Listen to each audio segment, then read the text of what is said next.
With little trees or vegetation to stave off erosion, Mama needed a solution to keep barrendale mesa from falling apart, and fast.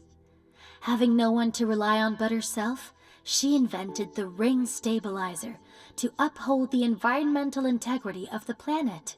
Once the soil can be enriched, planting will begin anew. Perhaps by our next visit it will have been transformed again, this time for the better. Once, this windmill was used to harness gusts of wind to mill grain and pump water. Mama has since adapted it to be a renewable source of electricity, with which barrendale mesa can be restored to its former glory. For those who wish to reach the base of the generator, cranes and moving platforms must be used in lieu of ladders, elevators, or any remotely safe means of scaling. The cowardly spell-raiser prefers to keep its distance, targeting heroes from long range with a powerful bolt of menacing energy. When not so engaged, it summons other minions of Curse's army to do its dirty work for it. It feels right at home when in contact with slime and ooze, but is vulnerable to attacks that make use of gusts of wind.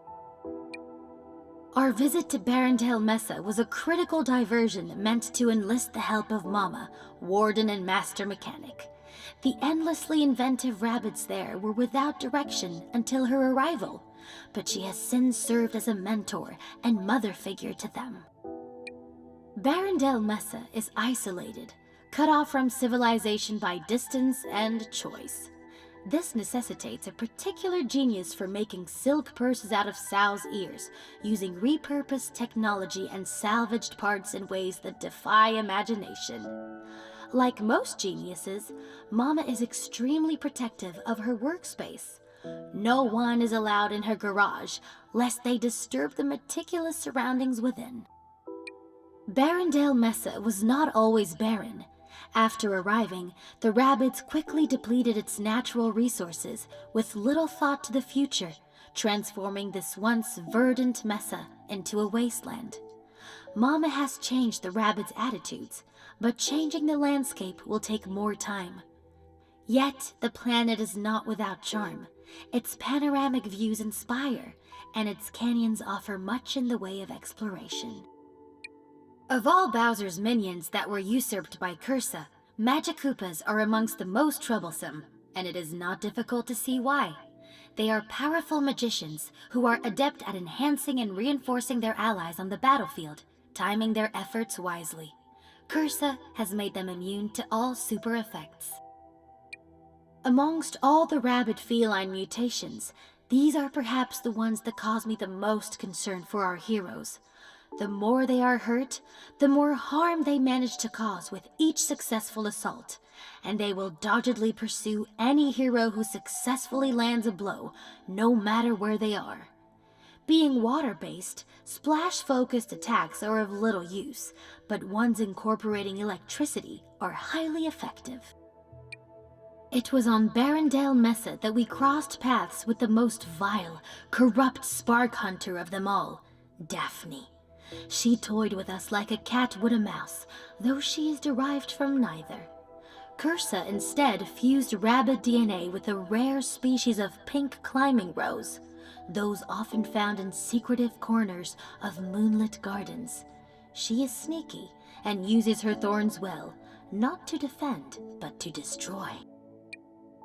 Seeing Rosalina free herself from Cursa's control only to be retaken brought us to our lowest of lows, and our highest of highs, thankfully in that order.